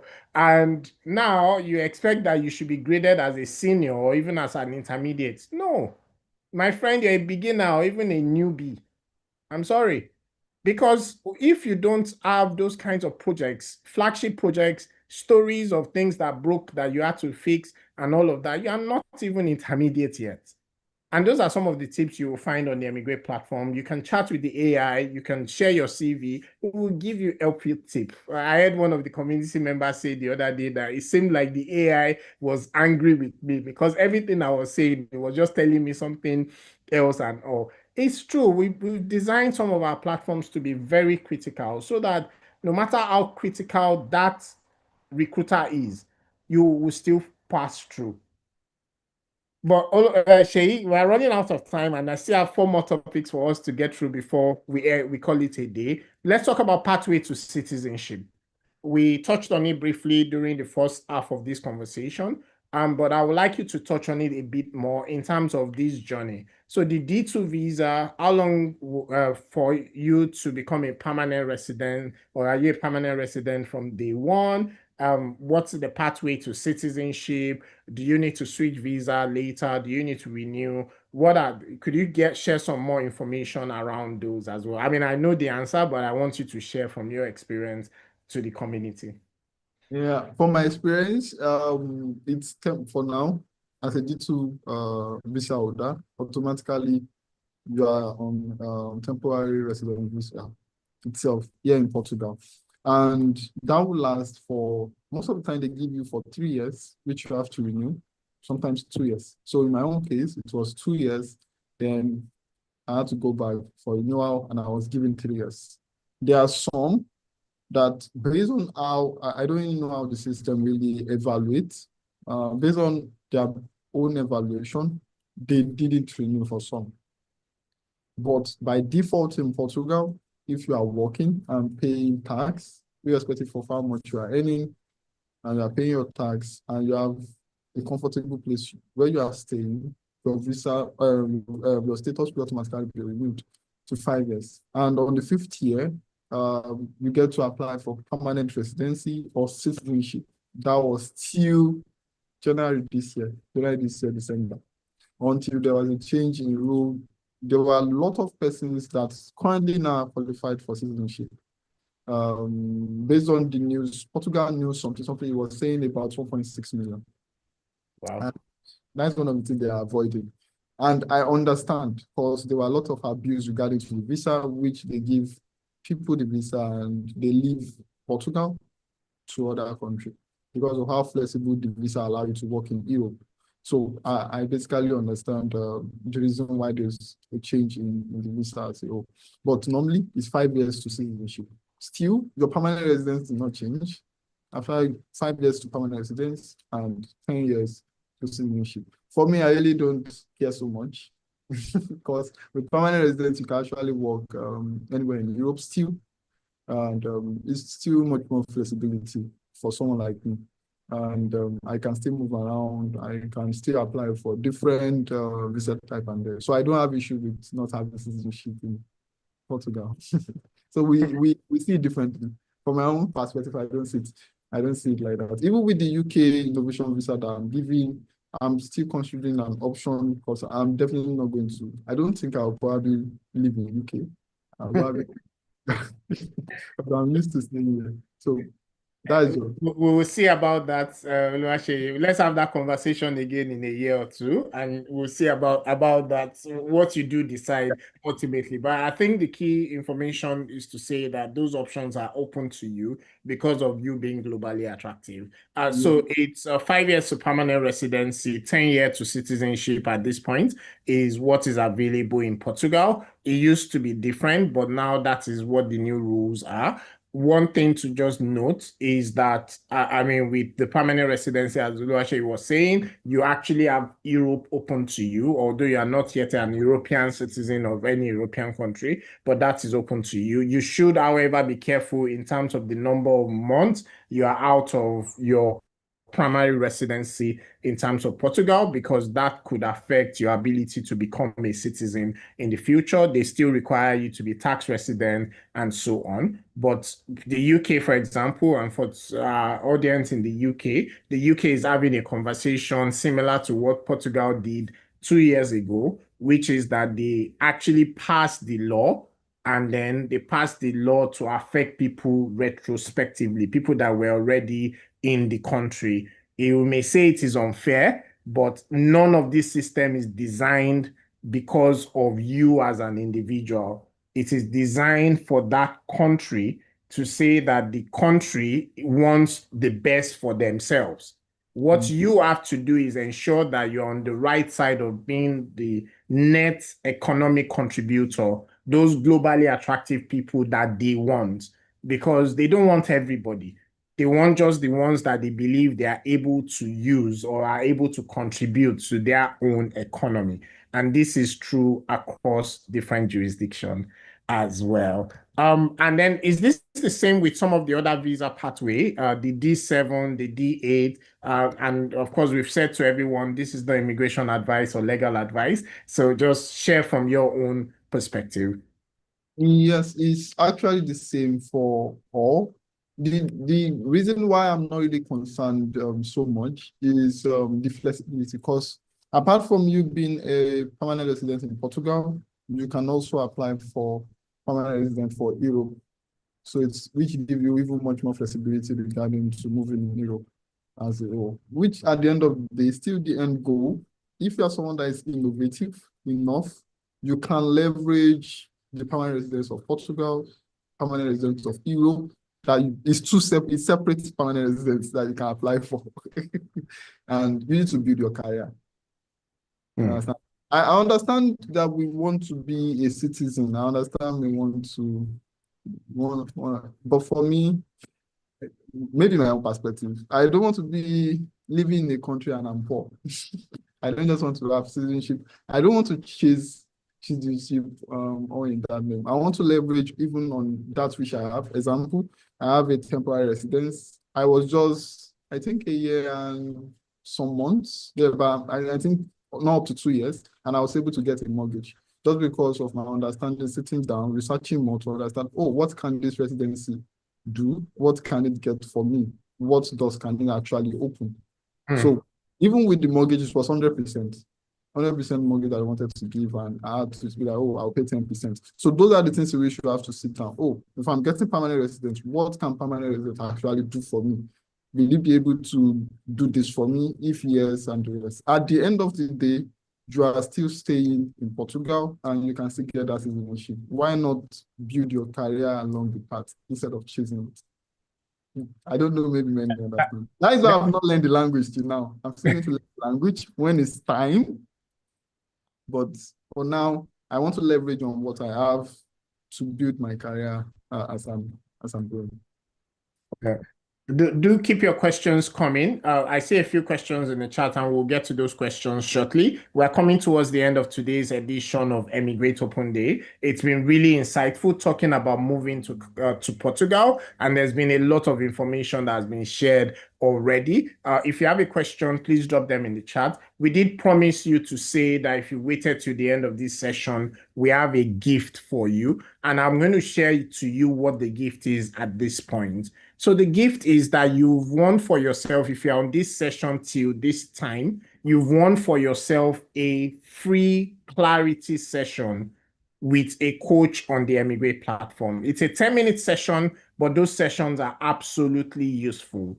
The reason is because with all of this information that we've shared today, a lot of it being general information, with all of the information available on YouTube, available on the eMigr8 platform, available in the eMigr8 community, when you start your own journey, you will have questions that is unique and specific to you, regardless of what pathway you are pursuing. Whether it's the American one, we've shared details, whether it's the Canadian, whether it's the Portuguese, whether it's the UK, we've shared a lot of details. Those questions, an human expert coach will be able to give you the clarity you need in minutes.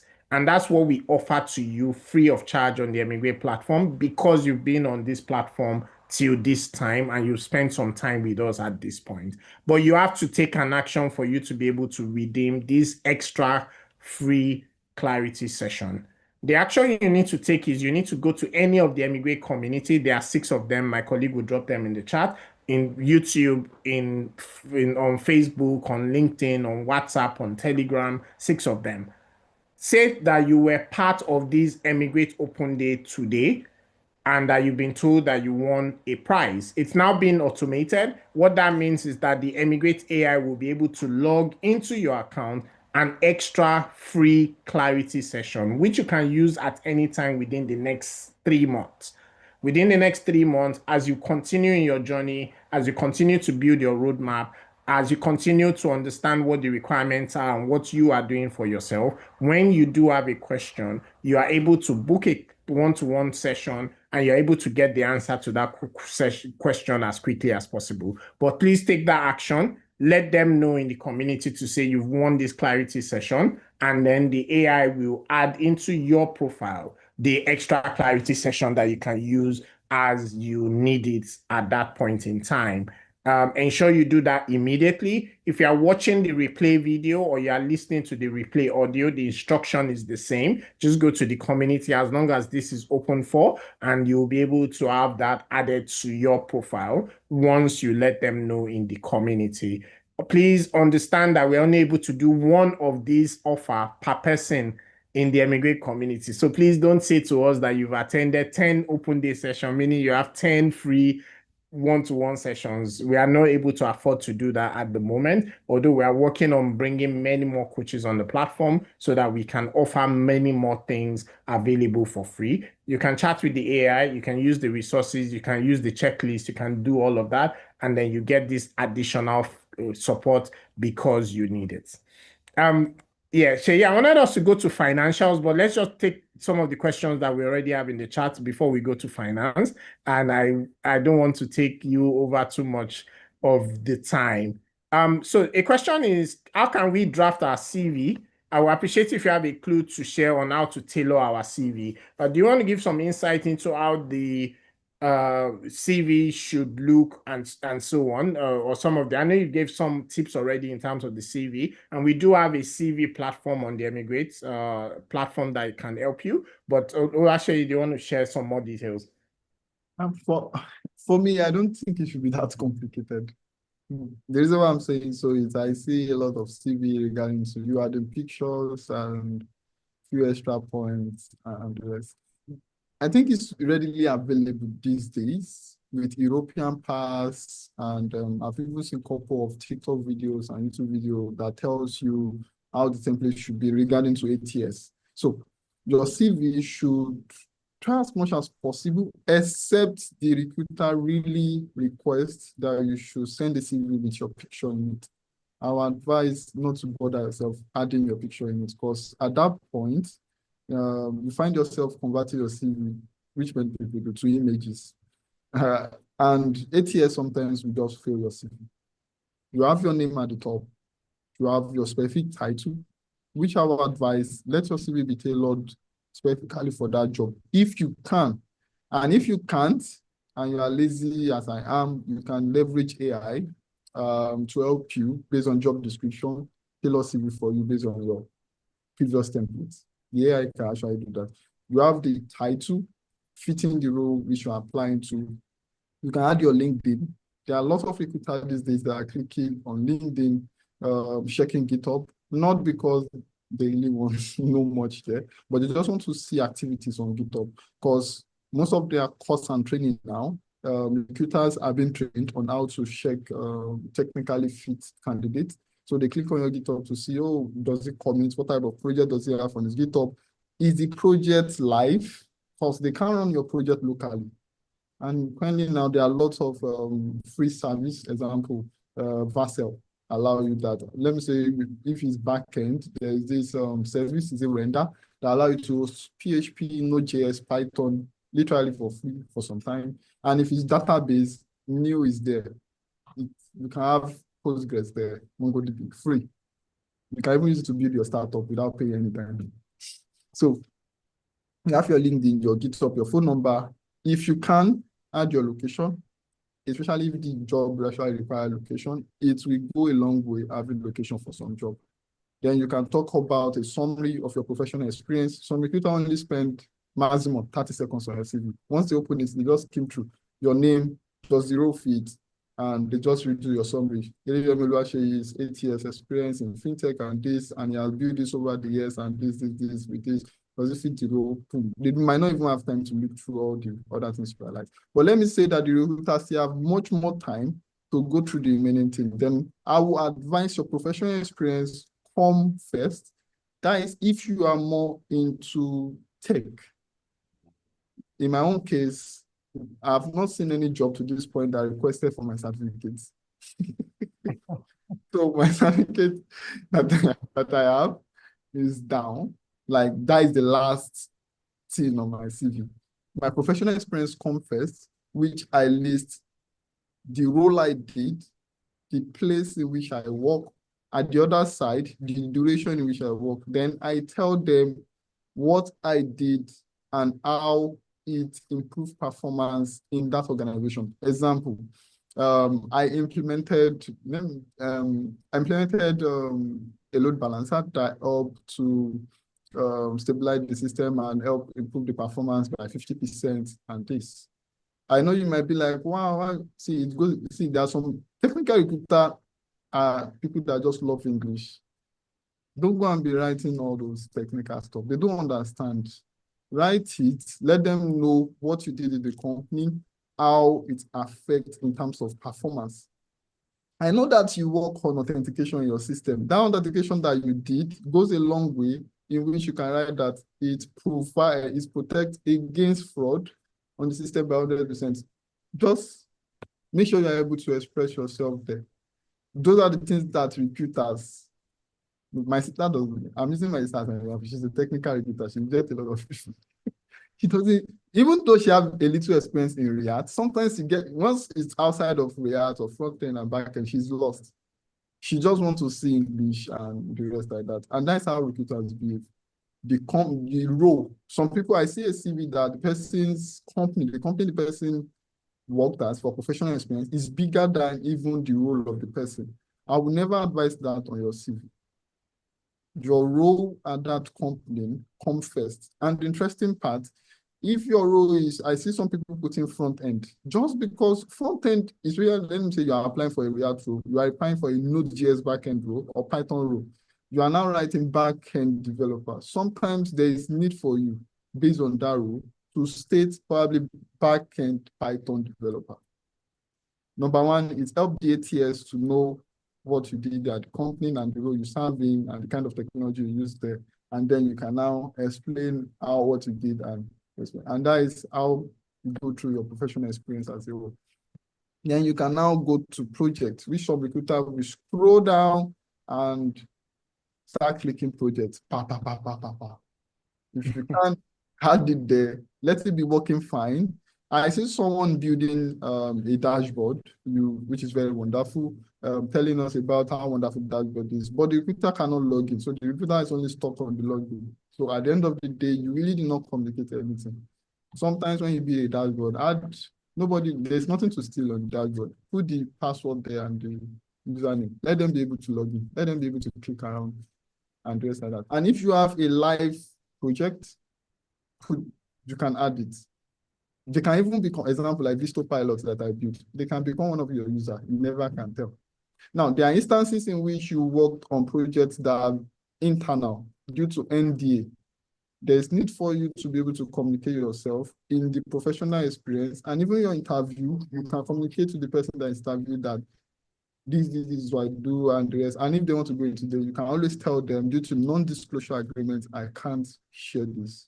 It's welcome. Okay. And also certification. I have certification. For me, I have certification from Udacity for front-end developer, cloud developer. I even have from IBM. Then I just believe, like, what do they mean? This certification does not mean anything. Like JavaScript developer, until one recruiter that failed me told me I didn't have certification. So I just went there. The JavaScript certification that I did, I only did it I didn't even take up to 20 minutes. I just helped the recruiter to add it there and the rest like that. So those are things you add on your CV. You don't need to overcomplicate it. Just make sure that you communicate clearly and vividly what you did, how it affected the company in terms of growth. That's what they wanted to see. Your specific role there, which should be very, if it's possible, let it be very big, that the recruiter can see that, oh, that is the tool that I used there. So that is pretty much the template of the CV. CV is not hard. Yeah, I would say one more thing that you said was not hard. And because we've gone over time now, so I need to apologize, but a few more questions before I let you go. You said visa is not hard, you just need to prove it. And that's something you said at the beginning, and I noted it down because I wanted you to give more context. I understand what you mean, but I wanted you to give more context. But there's someone else on the call that was saying that, apologies for this question. Can you elaborate on the phrase globally attractive? What exactly do we require and what positioning? So I'm just going to caveat the answer to say for different countries, they are looking for different things. For UK Global Talent, you have to show that you're a leading talent in your field. For UK Innovator Founder Visa, you need to show that you have an idea that is innovative, viable, and scalable. For the D2 visa, Portugal, that we're talking about at the moment, you need to show that you're an entrepreneur, a freelancer that is earning money and has the capability of earning more. And in some cases, an employer can help you apply for that because that was the case of Oluwaseyi. For the US O1 visa, they are looking for you as an individual with highly sought after individual with extraordinary ability. And they give you the criteria of what they are looking for. All of those is what we phrase as globally attractive on the eMigr8 platform, because we are saying to you that the same thing that the UK is looking for, the US is looking for it. They may call it different names. They may call it different. They may have different criteria. There may be a few nuances in terms of changes. So, for example, Australia National Innovation Visa, they put a privilege on you if you have a PhD or you are building a PhD academic line and all of that. But the UK Global Talent does not care. You don't need a degree of any sort. It doesn't help you in any way in terms of the endorsement process. It may help with other things, but not the endorsement process. So we sum all of those things up as being globally attractive. But Sheyi, I wanted you to talk about this from visa is not hard. You just need to prove it. Could you share more information on what you meant by that? You said it at the beginning of this journey. And you said another one now. CV is not hard as well. You just need to. So yeah. The reason why I said so is there's just my own perspective. For every visa type, there is requirements. most of us sometimes just want to do it and just go. There's need for you to take time to understand the requirements. And if it's a long-term kind of requirement that you can't meet at the time, there's need for you to plan. I remember I was talking to someone, the person wanted to apply for UK Global Talent. And I was like, it was like you have to be someone that is known and the rest. And I saw the person posting TikTok video. I was like, why are you posting TikTok video? I didn't know that it's a YouTube video. I never knew that the person have sat down, did all the math. He attended conferences, teaching people about technology, talking about technology, posting TikTok video, YouTube video, and then not that the person is that person is not skilled. That is the interesting part. Don't mind me, I think I'm on YouTube. See, but because he was able to position himself to be someone that knows about the stuff and is teaching people, over time, he become also very good. And posting YouTube, those are the things he actually submitted to qualify as a promising talent for UK. And I just sat down and I'm like, wow, you just need to sit down, understand the requirement for the visa, understand what you need to do, especially your role to play, and play it quite fine. So let me say D2 visa. How do I become a D2 visa? In my own case, I'm someone that is already skilled and I was able to meet the requirements and I was able to apply. For my friend, which is Adegoke. Adegoke is into technology. And then it was like, oh, I don't want to go through the route of D2 visa. I want to be much more flexible. I want to go with digital nomad. Oh, Shay, what's the requirement for the digital nomad? Yes, even though he has also applied for to UK and for global talent, I don't think he was picked. And I'm like, what's the requirement? I just told him, and he was like, oh, interesting. I qualified, and he applied, and they gave him. Just because of he understand the requirements and he was able to know that, oh, I've made the requirement and I can apply and this. That's how visa basically work. Most of the time, many of us do not prepare. Example, even student route. I see many people, let me say, I want to go and study in Portugal. I want to study in another country. You didn't prepare yourself regarding to proof of fund, which is the hardest requirement in terms of student route. You have not prepared yourself regarding to proof of fund and the rest, and you find yourself running around during the period in which you want to submit. And many students get rejected based on the factor. When we say proof of fund, we are not basically talking fully about money. We are talking about your ability to prove that you have a fund. And the interesting part that some people don't know, sometimes they don't require you to have the full money in your account. When I learned that, I was just laughing. There was a consular that mentioned that statement. We meant you to prove the fund, even though you have the shop of money. So those are the things regarding to visa. Visa application, for me, from my own perspective, even from the perspective of me having people around, my friends, and the kind of application we are putting, I realized it's not really hard. It's because we feel, number one, not to prepare, and we not even having deep knowledge or understanding of the requirements that the country wants or the visa actually wants from us.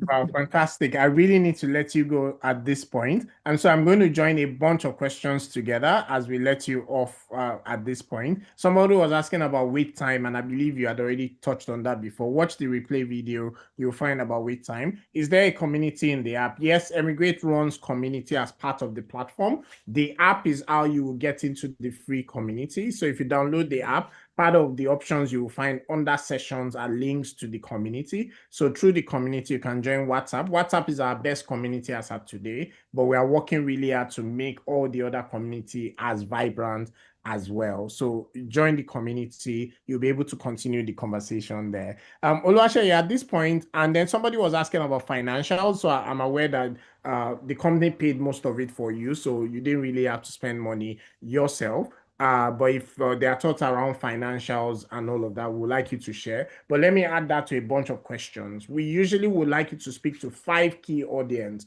on the eMigr8 community. I'm going to start from the back today, but the 5 audience are beginners, intermediate, and advanced in the field of technology. That's the first 3. We have visa switchers, people looking to switch their visa. They are not currently on a pathway to settlement, and they would like to switch their visa. And then we have people ready to apply. right? For each one of those categories, what advice do you have for them? We've been speaking a lot to the beginners and intermediates so far today. So I want to start from the back in this case now. So let's start from the ready to apply. They're already qualified. They already have the requirement. They already have what it takes. They have the skill. They have the portfolio. They have the experience. They're already talking to recruiters and things like that. Do you have some advice or things or tips for them at this point, particularly for Portugal? I know you've coached and helped a few people around the D2 journey, some landing jobs from employers and some moving by themselves because they could prove their skill and their ability to earn. Do you have some advice for them as we close this session today? Yeah, first, those that are already, let me say, talking to recruiter, in the case, the only advice I have for them, in the case the recruiter is not sponsoring fully, something that many make is rent. You need to be able to prepare your mind regarding to rent. Rent here is different from Nigeria. That is the only thing because I believe they already know what to do. They know how to do it, how to go about it. But most of the time, we have less information regarding to rent, in which they don't know. When they get it, sometimes it can be a shock. The rent can be as high as, for a single room, which is very small, 500 euro. And they'll be like, 500 euro, that is an interesting part in Portugal, which I want them to pay note to, is you can get here and you don't get your resident card like probably the following week. It can take a month, 2 months, 3 months. For my sister, it took 8 months. And some employer will tell you, if you don't have the card, we can't employ you, even though you are skilled. So if you have not prepared your mind and saved towards rent, it will be a problem. So that is the only advice I would give them. Prepare your mind concerning to rent and you will be fine. All right. And then visa switchers, they are in different countries. UK students, for example, looking for pathways to move either to a new country or also pathways not to go back to their own country. And so visa switchers generally, any thoughts for them? Let me say you are in UK, you are done with school and probably you don't have a stay and you want to come to Portugal. Our advice to come to Portugal, the reason is because of the flexibility in terms of stay. And it's quite hard, especially if you are not very skilled. If you are skilled, it's much more easier. You can start applying for jobs from UK. Because you are in UK and you're applying to jobs in Portugal, there is almost 50% chance you will get a job in Portugal and you can move. And once you move here, once you get a job, automatically you get resident card. But if you are not that skilled, that is a different case in which I would tell, if you can still apply for vocational school here, most of them does not cost more than 2,000 euros, at most 2,005. And you can come to Portugal, yeah, it's easier for you to stay. And as a vocational student, you can work for 40 hours. So you don't need to do masters all over again. But if you still want to do masters, there's universities like University of Evora. The total school fees is 2,005. There's University of, I think Iviero, I'm with you. Their school fees is quite low. If you still want to come here as a student, why still working 40 hours compared to like UK? Portugal gives that flexibility because they believe, number one, you are mature enough to manage yourself and you can work, and so far you are paying tax. So it gives you much more leverage. And when you get your job and you are done with your masters, you can switch to high skilled, depending also in whichever sector you are, and you are good.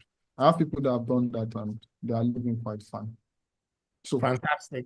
And advanced people, so we're now getting into people who are highly advanced in their skills. CTO of microfinance bank in Kenya. We've got head of a fintech in South Africa. We've got people who are highly skilled in their own country, and they are also exploring to see what are the options for me. In many cases, they are family as well. Are there things you can say to those people? yeah, what I would say is our advice, if possible, they can start a company here in Portugal. It's much more easier. And irrespective of if you are D8 visa, you are D2 visa, they allow you to come with your, let me say, But it's quite hard now getting appointments, because if you don't come with them and you get to Portugal, getting an appointment is very hard. It takes time. So you have to plan to make sure that all of you move at the same time. And I would advise coming through the route of, if possible, start something in Portugal before moving. But for me, you can also go with investment route, golden visa. Yeah. Reasons. Fantastic. And I'll combine the beginners and intermediate together. What would you advise them? So beginners, they're just starting their journey in the field of technology. They've not 1 year, 2 years, absolute beginners, still wondering if even technology is what they should be doing now. Not just software developers now. It could also be the business side of technology, product managers, and so on. But we also have intermediates who have 5 years, 6 years experience. They've done well so far. They have a couple of clients and all of that. They're still building towards senior anything, but still they are building. What are some of your thoughts to them as regards planning their pathway over time? They may not qualify today, but what are your advice to them?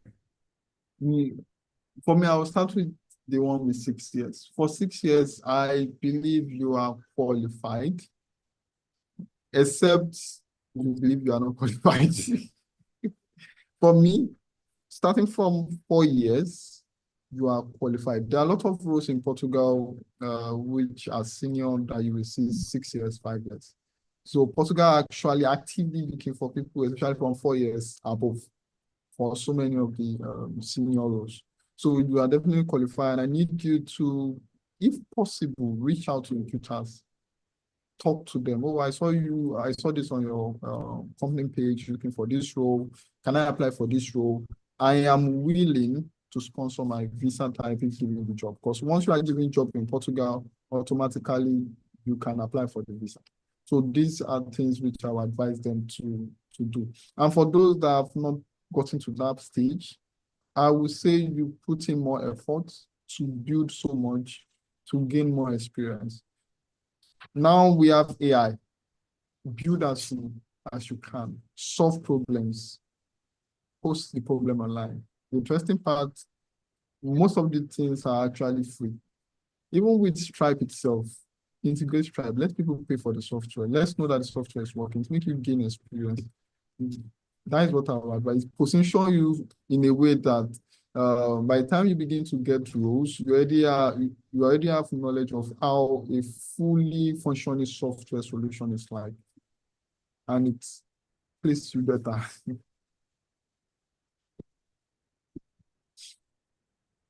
Wow, that's so much value already. I would like to ask from the community, have you found this absolutely useful as I have? And if you have, please drop a feedback in the chat. Let us know. Let us know. Let us know if this has been useful to you. If you want the replay video, you'll find it on the eMigr8 Tech Visa app. Sheyi, I want to say a huge thank you to you. Really exciting hearing about your journey firsthand. I'm glad to have been personally been part of that journey in the early days and all of that. But I'm so excited to hear about some of the achievement that you've shared so far from the days in Bincom Dev Center. You talked about some of the things, culture that we established in Bincom Dev Center, things like KD, knowledge development session, happening every morning and all of that, things like community event, things like public artifacts, and some of the things that you took very seriously. And some of those things were useful in helping you have the kinds of skill needed to be able to get to the level where you are right now. And I'm also excited about some of the things that you're working on at the moment as well, because I'm involved in some of them at different level. So very exciting. But I wanted, and this is being recorded, this is on LinkedIn, so you may not want to share the big picture, but what next? What are some of the things that you are personally working on right now? How can the community support you as well? How can they find you? What are some of the things you're doing? Do you want test users? Do you want people to whatever? Now, what next for you? And then how can we support you as well? For me now, I think I've gotten to that point in my career that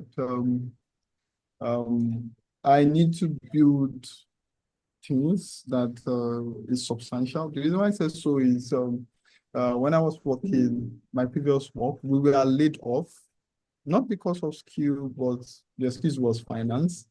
And they laid off some set of persons, and they were like, because we were consultants, and they were like, oh, you're a consultant, and they replaced us with them. Then it made me realize reality as a whole. Like, I have this much experience. I was part of the team that built it to this point, and this kind of product which I can build even by sitting alone. And also I have example, my sister got a job just because she's working for me. So those are the kind of experience in which I want to build, the kind of legacy I want to build now, in which I've been working towards for the past 2, 3 years now. As of now, we have built almost 6 startups. Most of them are failed at the same time. The failure have taught us a lot. So I'm saying, for me, I saw someone interviewed at San Francisco, and he said he has built 20 startups and all have failed, and this is the 21st one that is building and is getting customer. I was like, wow, I still have hope. I've only built. So that is the part in which on currently. I want to build solutions that will help people. For example, people coming to Portugal, I want to build a knowledge base that will help them to navigate Portugal as a whole, which I've launched. I just launched it some time ago, and I've got users. Recently, I started a TikTok video. Some are saying that I should do long form on how I use AI to build, how I use AI to automate things, how I use AI at work, which I intend to also venture into and expand into. At the same time, currently, with the opening regarding to startup, we have one well functioning. We have 80 customers, 80 users now, actively on it, and we just want to take it slowly because there's need for much funds to be able to manage those users. And the one we want to start at UK currently now to gain more experience by God's grace. So that is my part in the next, let me say 7 years. Next 7 years, next 10 years. Wow. Fantastic. And thank you so much to the eMigr8 community. If you're still here to this point, please don't forget to redeem your prize. We shared that earlier during this session. You may need to go back in the replay video if you missed it. We did share a prize that you've won if you've been on this session till this point. Thank you so much for listening. Sheyi, want to say a huge thank you to you for sharing your time with us, sharing your experience, sharing some of the things that have made you get to the level where you are right now. And we can only wish you the very best as you continue your adventure. Wishing you the very best in the UK Innovator Founder journey as well. Wishing you the very best with some of the AI work that you're currently doing as well. For the eMigr8 community, if you still do have questions, you can drop them in the chat in this replay video if you're watching the replay video or you're listening to the audio. You can drop the question. You can also continue the conversation in the eMigr8 community. You are able to join the eMigr8 community from the eMigr8 Tech Visa app or the eMigr8 Companion app. You will find them in the Play Store, in the App Store. You can also chat with the AI directly on eMigr8.ai. eMigr8 is spelled EMIGR with then the number 8. That is how you spell eMigr8. eMigr8.ai is where you want to go to. If you would like to continue this conversation, you can use the free AI assessment tool to immediately assess your profile to see where you are as of today. And it will draw a pathway of what you need to do and recommend resources that you could use for you to be able to go to your next level. It would help you see what you need to do to be able to qualify for European route, UK, US, and many other routes along those lines. We have multiple tools that is available as well to support. If you're working on the UK Innovator Founder, it came up in this conversation today. We have an assessment tool that will look at your idea and your business plan across over 100 different indicators, and it will start giving you tips around what you should do differently in your business plan to help. And there are several other tools as well. There are over 43 of those tools today on the eMigr8 platform, and we are building many, many more to help your journey. Don't forget, on the eMigr8 platform, we are looking at your journey all the way from visa planning to long-term settlement. We are here to help you. We are here to support you. There's a lot of resources available at no cost to you. And also, if you are looking for premium support, that is also available on the platform, from our do-it-yourself, some of our premium resources, to the Do It With Me, where an human expert coach can unload you through the journey and the process, to our Do It For Me that would add, in addition to the Do It With Me, you get access to human experts who are also able to add technical writing, project management, business analysis, anything else that you need for that specific visa pathway or journey. All of that available to you. Sheyi, thank you so much for joining us today. And for the community, do let us know if this has been useful. Our next session will be the AI Experts Guide to the UK Global Talent Visa. And so you may want to look out for that session coming up very soon. And also look out for a lot more resources on the eMigr8 platform that are all designed to help your journey. If you're about to apply, you may want to speak with a coach just to make sure that you don't make some mistakes that could be avoidable. You may want to make sure that you don't end up in a situation where you wasted money before you now find out that there are some things that you could have done differently or better. And some of those supports is available on the platform for free. So a lot there. And yeah, thank you to the community. And the eMigr8 team will also share with you more details about the different things that we have available. eMigr8 team will help you will help you in terms of some of the resources that you may want to lay your hands on. You can chat on WhatsApp, you can chat on Telegram, you can download the app, you can use any one of the tools that we've made available. We have a number of sessions coming up, like the AI Expert Guide to the UK Global Talent Visa. That's our next session coming up. If you're in Lagos, Nigeria, eMigr8 is hosting one of the innovator founder visa endorsing body. We're hosting them in a physical live session in Lagos, Nigeria, very soon. You may want to look out for that. And that is exciting. We also have physical sessions happening in Pakistan. We have physical sessions happening in Lagos, Nigeria. We have physical sessions happening in the UK. And there are many other parts of the world where we will be going to, sharing a lot of information about these different pathways. And so if you want to stay up to date about all of this, you want to make sure that you are on the eMigr8 platform. Thank you so much, everyone, for joining today. We wish you the very best in your journey. Don't forget, if you are globally attractive, you have options. What you must do today is chart your own roadmap. Are you qualified already? Fantastic. Then get on the endorsement and application roadmap. If you're not yet qualified, then you get on the qualification roadmap to say, what must I do today so that within the shortest possible time, I qualify?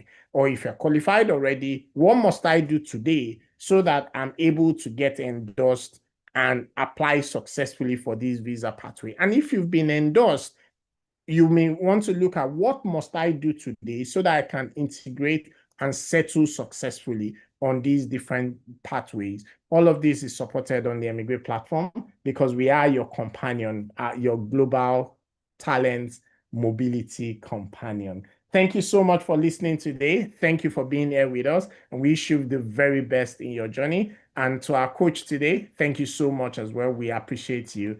Thank you. A round of applause to everyone, and see you on the other side. Good night.